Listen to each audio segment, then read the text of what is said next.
Aujourd'hui, j'avais envie de partager un petit truc tout simple à faire qui nous aide beaucoup. En fait, c'est applicable à petit, grand projet, peu importe. C'est la haie de branchage. Et cette haie de branchage, en fait, illustre assez parfaitement ce qu'on pourrait retrouver dans les principes de permaculture, utilisation des interfaces, ne pas faire de déchets, un élément, plusieurs fonctions, etc.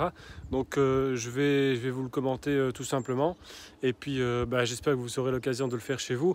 Alors juste petite info, pour la mettre en place la première fois, il vous faut quand même un apport de branches qui est assez conséquent. Et donc n'imaginez pas que vous allez faire ça simplement avec vos tailles de haies.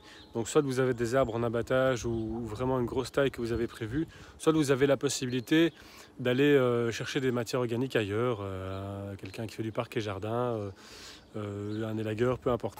Alors voici la bête. Donc ici elle a 4 ans. Oui, elle a 4 ans cette haie. Et vous voyez qu'en fait ici elle est assez basse. Hop. Et normalement là il faudrait qu'on remonte pas mal. Pourquoi? Parce qu'en fait la séparation que nous avons avec nos poules qui sont là-bas, en fait risque d'être insuffisante et elles pourraient venir ici et donc venir nous ennuyer dans notre petit potager qui est là-bas. Mais bon, pour l'instant elles n'ont pas encore compris. Donc maintenant c'est simplement en fait une série de pieux qui sont mis en quinconce et qui nous permettent d'entasser des branches de façon linéaire dans ce sens-là. Alors chaque année qu'on recommence, quand on fait la taille de Noé, vous voyez qu'il y en a quand même pas mal des haies ici. Hop, et ben du coup, voilà, et c'est comme ça autour du jardin. Et ben du coup on remet une couche au-dessus, sauf que l'année passée on l'a fait trop tard, et donc on n'a plus eu l'occasion de remonter suffisamment. Voilà, alors en fait ce qui se passe c'est qu'on a un compostage de surface. Donc en fait ce tas diminue, ça veut dire qu'il se composte en fait, qui recrée un sol de forêt, un sol humifère.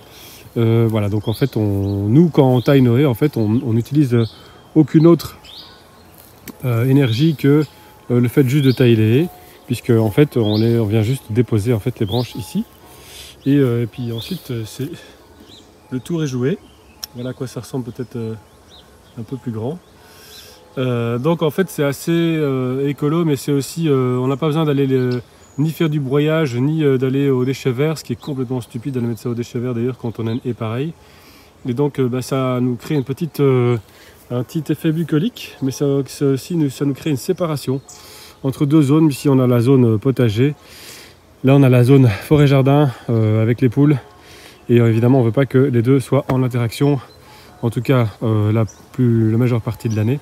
Alors la combinaison des fonctions, c'est c'est un réservoir de matière organique permettant de ne pas polluer, de ne pas utiliser de l'énergie pour rien. Donc c'est aussi une source d'économie d'énergie. C'est un compostage de surface, c'est un abri pour petits animaux, c'est une zone de transit pour petits animaux qui peuvent passer par là en toute sécurité, type hérisson.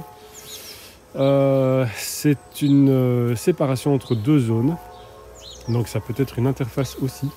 C'est un réservoir de matières premières, de brindilles pour les petits oiseaux quand ils font leur nid.